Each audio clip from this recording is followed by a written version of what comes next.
We're home! Sir, you're home early.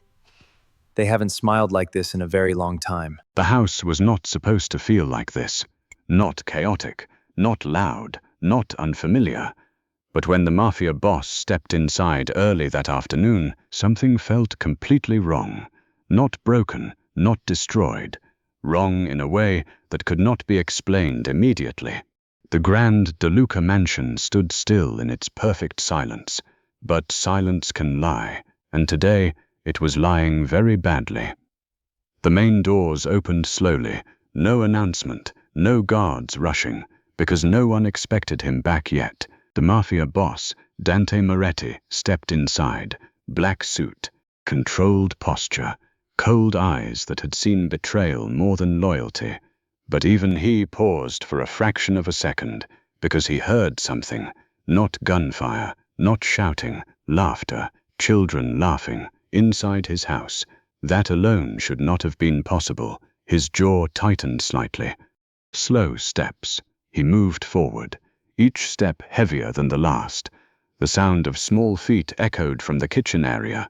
Then another sound, a woman's voice, soft, calm, comforting.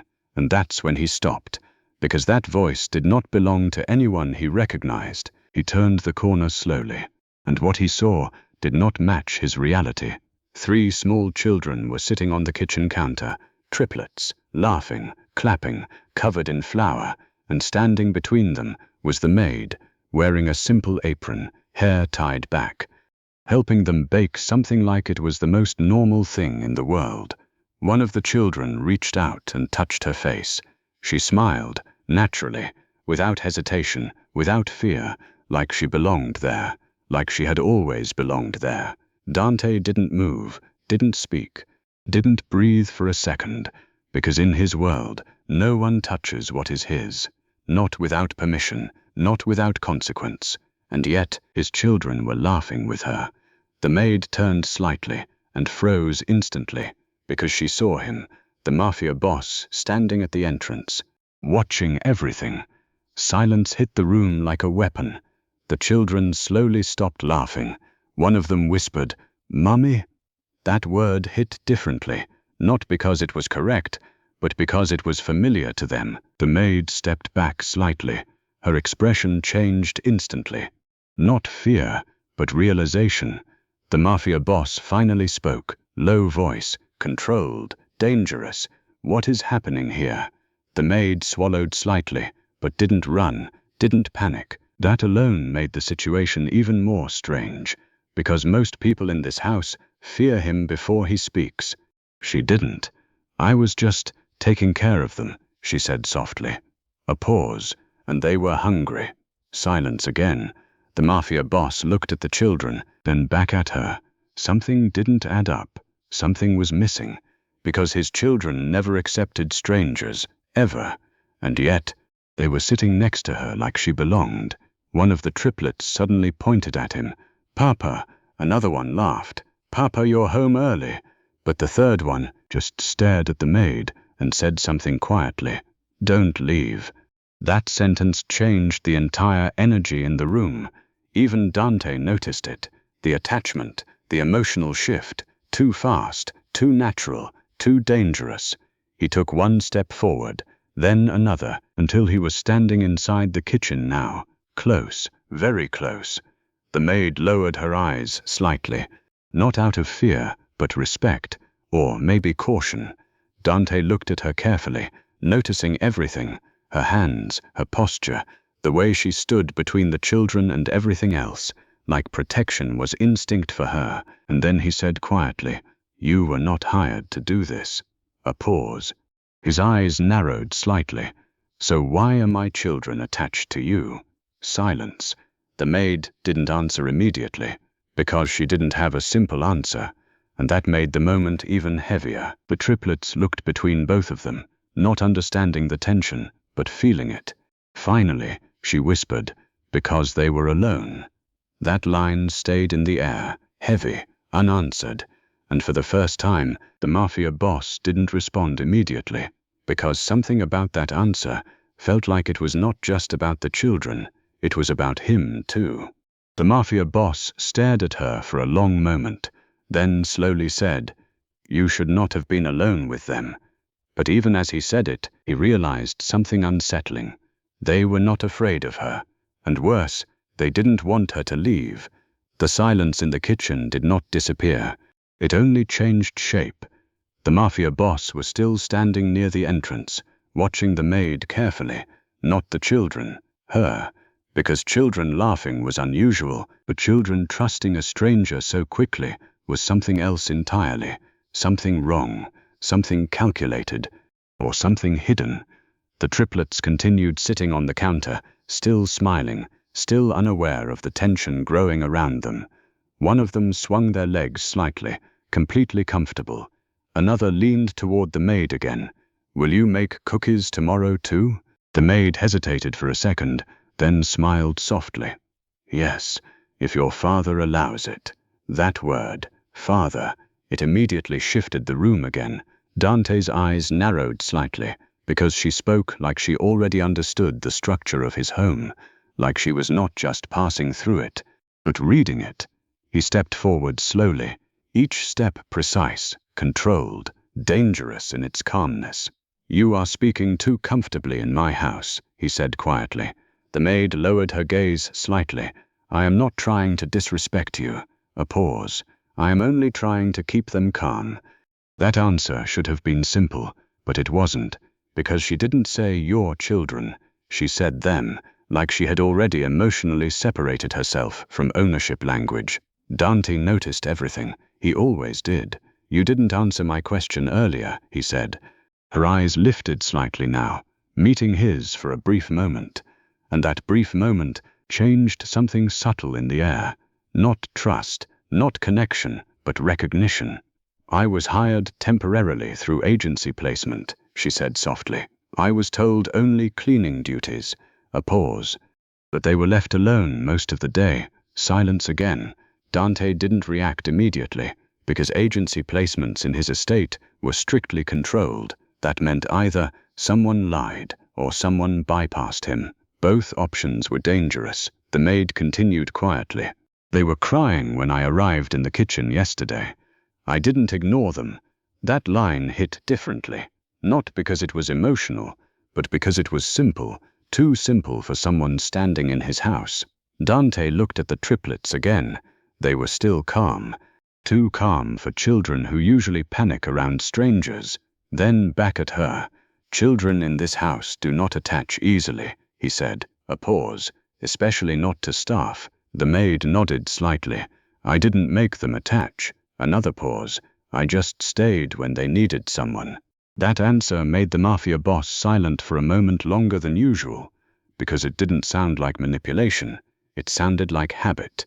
But habits like that don't come from nowhere. They come from experience. He took one more step forward, now closer.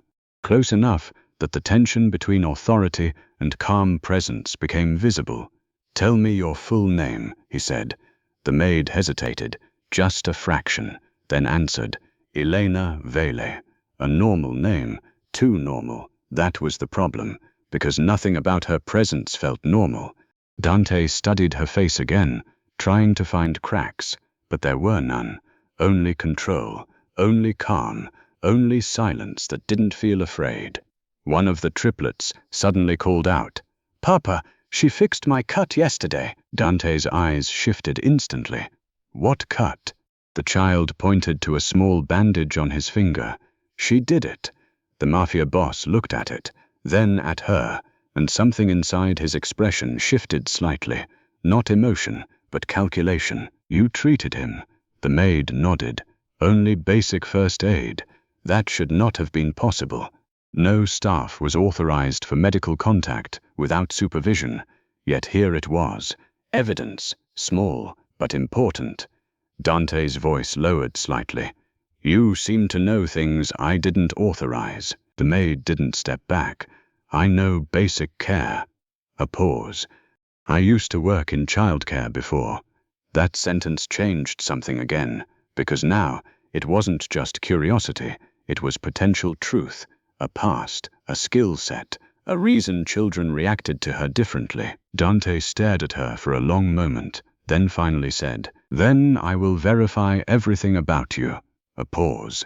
And until then, the room held its breath. Even the triplets went quiet. "You don't leave their sight." Silence dropped heavily again. The maid nodded softly. "As you wish." But something about her tone wasn't submissive. It was accepting, and that bothered him more than resistance would have, because resistance is predictable, acceptance is not. And as he turned slightly to leave the kitchen, one thought stayed in his mind. This woman was either exactly what she seemed, or something carefully placed inside his house. And in his world, nothing is ever just placed without reason. The next morning inside the DeLuca mansion did not feel normal anymore.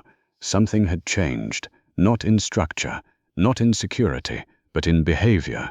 The children were awake earlier than usual, and they were not alone. In the kitchen, the maid was already there, moving quietly, preparing breakfast, simple food, nothing extravagant. But the triplets were sitting on the counter again, watching her like she was part of their routine, laughing softly, comfortable, too comfortable. Dante Moretti stood at the top of the staircase, watching from a distance, silent, still, observing, because he didn't call this change, he didn't approve it, and yet it was happening inside his house without resistance. That alone was dangerous. A guard approached quietly. "Boss, everything is normal." Dante didn't answer immediately. His eyes stayed on the kitchen. Then he said slowly, "Nothing about this is normal." Downstairs, the maid placed plates in front of the children. One of them grabbed her hand. "You're coming again tomorrow, right?" She smiled softly. "If I am allowed," that sentence again. Allowed, not needed, not wanted, allowed. And Dante caught it immediately. The word choice mattered. It always did. Because people who belong don't ask for permission in that way. They assume it. The front doors of the mansion suddenly opened, sharp, confident. Heels echoed through marble. A woman entered, Elena Virelli, fiancée of the Mafia Boss. Her presence changed the air immediately, not because she was more powerful than Dante, but because she believed she was. Her eyes scanned the hall, then shifted toward the kitchen, and stopped, instantly, because she saw it. The maid, with the children, smiling, inside her space. Her expression tightened slightly, controlled anger, but still elegant. She walked forward slowly, step by step, until she reached the kitchen entrance. The children noticed her first. One of them whispered, "She looks upset." The maid turned slightly and immediately felt it. Pressure, not physical, social, dominance. Elena spoke first, calm voice, but sharp underneath. "So, this is what happens when I am not here." Silence. The maid didn't respond immediately, because she understood something instantly. This was not a question, it was ownership. Elena stepped closer, looking at the children, then at her. "Who allowed you to act like family here?" The word family hit differently, too sharp, too intentional. The maid lowered her gaze slightly. "I was only taking care of them." Elena smiled, but it wasn't real. "No." A pause. "You were replacing someone." That line changed the air instantly. Even the children stopped moving slightly, because they didn't understand the tension, but they could feel it.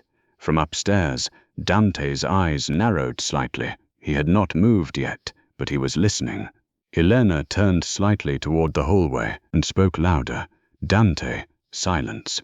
Then she continued, "You didn't tell me you hired new staff." Still no response.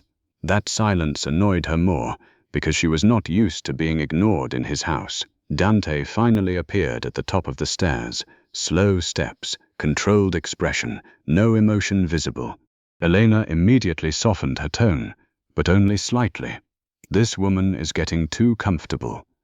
Dante looked down, at the maid, at the children, then back at Elena, and said quietly, "She is under observation." Elena frowned. "Observation?" A pause. "You are watching a maid now." Dante didn't answer that question. Instead, he said, "Check her background." A guard immediately responded, "Yes, boss." Elena turned slightly. Why? Dante's eyes stayed forward because he had already noticed something small but consistent. The children's behavior, their attachment, their trust. It was not normal. And in Mafia world, nothing natural stays unexplained for long. Down in the kitchen, the maid continued serving breakfast, as if nothing had changed, as if Elena's presence didn't exist. That calmness irritated Elena even more, because fear was expected, reaction was expected, but she was not giving either. Elena stepped closer again, lowering her voice. "You think because they like you, you matter here?" The maid paused, just briefly, then said softly, "I don't think I matter." A pause.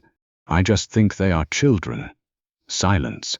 That answer was not defensive, not emotional, just simple truth. And that made Elena's expression tighten further, because truth is harder to fight than attitude. From upstairs, Dante was still watching, and now something else had changed. Not suspicion, not curiosity, but awareness, because people don't connect with his children like this, not this fast, not this naturally, and definitely not without consequence. A guard returned with a tablet. "Boss, her records are inconsistent." Dante looked at it. "Explain." The guard hesitated. "Some parts exist, some parts don't." A pause. "It looks partially erased." Silence. That word changed everything again. Erased, not missing, not lost, removed, deliberately. Dante's expression stayed controlled, but now his interest was deeper, because erased identities never appear randomly in his house. Someone always sends them. Dante slowly closed the file and said quietly, "Then find out who placed her here." Downstairs, the maid finally looked up slightly, and for the first time, she felt it. Not fear, not danger, but being watched, truly watched. The mansion no longer felt like the same place it was 2 days ago. Not because anything had physically changed, but because something invisible had started spreading through it. Doubt. Dante Moretti stood alone in his office. The file in front of him was open again, but this time it wasn't just reading, it was searching. Incomplete records, missing hospital history, gaps in identity timeline, no verified employment continuity. Everything about her existence looked partially erased, not random, not accidental. Deliberate. A guard stood quietly near the door. "Boss, we traced what we could." Dante didn't look up. "Speak." A pause. "Her identity appears to have been filtered through multiple systems." Another pause, as if someone didn't want her fully visible. Silence dropped in the room, that kind of silence that carries weight. Dante slowly leaned back in his chair. So she wasn't just unknown, she was hidden, and hiding inside his house was never coincidence. In the kitchen, the maid continued her routine, calm, controlled, like nothing was happening above her. But children always notice changes before adults do. One of the triplets pulled her sleeve slightly. "Are you leaving?" She froze for a fraction of a second, then smiled softly. "No." That answer should have been simple, but her voice carried something extra, uncertainty she didn't fully express. The children didn't notice it, but Dante did. From the upper floor, he was watching again. Elena Virelli entered the kitchen again, but this time her expression was different, not elegant, not composed, sharpened, because she had seen enough. "You're still here." The maid turned slightly. "Yes." Elena smiled, but this time it wasn't controlled. "It's interesting." A pause. How quickly someone becomes comfortable in a place they don't belong. The maid didn't respond immediately. She placed the plates down, slowly, carefully, then said, "I am not trying to belong." That sentence irritated Elena more than anything else, because it removed competition and replaced it with calm certainty. Elena stepped closer, lower voice. "Do you know who I am in this house?" Silence. The maid looked at her. "I know you are important." A pause. "But I also know children need care." That was it. That was the trigger. Elena's expression changed instantly, because she wasn't just being challenged, She was being ignored socially, and that is worse than insult. Upstairs, Dante closed the file slowly, then stood up, a decision forming. He walked down the corridor, step by step, controlled, but now with purpose, because something didn't fit anymore. Not her behavior, not the children, not the emotional attachment forming too quickly. Something deeper, like a system mismatch. And in Mafia world, mismatch means manipulation or design. When Dante reached the kitchen entrance, he stopped, not because of noise, but because of what he saw. The children were laughing again. The maid was fixing one of their clothes, natural movement, gentle, safe. But Elena was standing opposite her, silent now, watching. And for the first time, even Elena felt it, the difference, not power, not status, but presence. Because the children were not reacting to her authority anymore. They were reacting to her. Dante stepped inside slowly, and immediately, the room changed. Elena noticed him first, Dante, but he didn't answer. His eyes were on the maid, not in accusation, not in anger, but in analysis. Then he spoke, calm, controlled. "Come with me." The maid froze slightly. Now, no explanation, no emotion, just command. The children looked up, confused. One of them grabbed her hand. "Don't go." That simple sentence created silence again. Dante saw it, and for the first time, he didn't interrupt it. He just watched her reaction. The maid hesitated, then gently placed her hand on the child's shoulder. "I'll come back." That sentence was not promised, but believed, and that was the problem, because belief is dangerous in his world. Dante turned slightly and walked out. The maid followed, and behind them, Elena stayed frozen, realizing something for the first time. She was no longer the center of attention in this house, and something far more dangerous was now forming in silence. The corridor outside the kitchen felt longer than usual, not physically, but emotionally. Every step the maid took behind Dante Moretti felt heavier than the last. He wasn't walking fast, he wasn't angry, he was controlled, and that was worse. Because controlled people don't react immediately, they decide slowly, and decisions like his were never simple. The maid finally spoke quietly behind him. "Where are we going?" No answer, just silence. That silence itself was the response. They reached the private office wing, a place no staff entered without permission. The doors closed behind them. Click, locked. The maid noticed it instantly. Her fingers tightened slightly, not fear, but awareness. Dante turned slowly, and for the first time, he wasn't observing, he was confronting. "Your identity files are incomplete," he said calmly. The maid didn't react immediately, then replied, "I already told you, I lost my records." Dante stepped closer, one step, then another. "No," he said quietly. Pause. They were removed. Silence dropped instantly.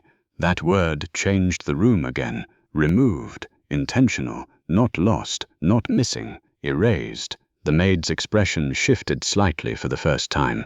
Not fear, but discomfort, because that was too accurate. Dante continued, "Hospital records don't vanish unless someone forces them to." A pause, and people don't erase themselves unless they are running from something. The maid looked down slightly, not answering immediately. That hesitation was enough, because hesitation is truth's shadow. Behind closed doors, Elena was still standing in the kitchen, but now she wasn't angry. She was watching, silent, because something inside her had started breaking. The children were no longer focused on her. They were only looking toward the direction where the maid had gone. That realization hit her harder than anything else, because she understood something simple now. She was losing emotional control of the house. Upstairs, Dante's voice lowered slightly. "Tell me who you really are." The maid finally looked up, and for the first time, her calm cracked slightly, not fully, just enough. "I am not a threat," she said softly. But Dante didn't react to that, because he didn't ask if she was a threat. He asked who she was, and that silence between question and answer became dangerous. A long pause followed. Then Dante turned slightly, pressed a button on his desk. A screen lit up. Security footage. Old archive access. The maid looked at it and froze slightly, because on the screen was her, not in present, but in a different place, different clothes, different identity file header, hospital corridor, medical badge, nurse uniform. The maid's breath slowed. Dante watched her reaction carefully. "That version of you," he said quietly, pause, "does not exist in your file anymore." Silence. The truth was no longer hidden, it was exposed. The maid stepped back slightly. Not panic, but realization. Because now she understood something worse. Someone didn't just erase her identity, someone controlled it. Dante stepped forward again, this time closer. "Why are you in my house?" the maid whispered. "I didn't choose this placement." That sentence changed everything, because it confirmed something darker. Placement, not arrival, not coincidence, design. The Mafia boss went silent, and in that silence, something inside him shifted. Not softness, not trust, but focus, dangerous focus. Because now, it wasn't about a maid anymore. It was about a system that could place someone inside his world without warning, and that meant only one thing. Someone was watching him, very closely.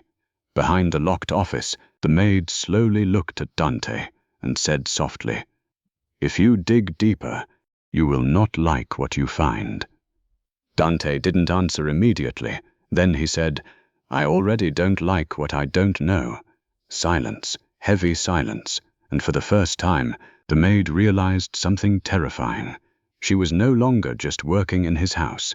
She was inside his investigation, and investigations like his never end peacefully. Dante turned slightly and spoke one final line. "From today, you are not leaving my sight." The maid didn't respond because she already understood. This was no longer employment. This was containment. And somewhere far away, a system triggered an unknown alert. Someone had started remembering her.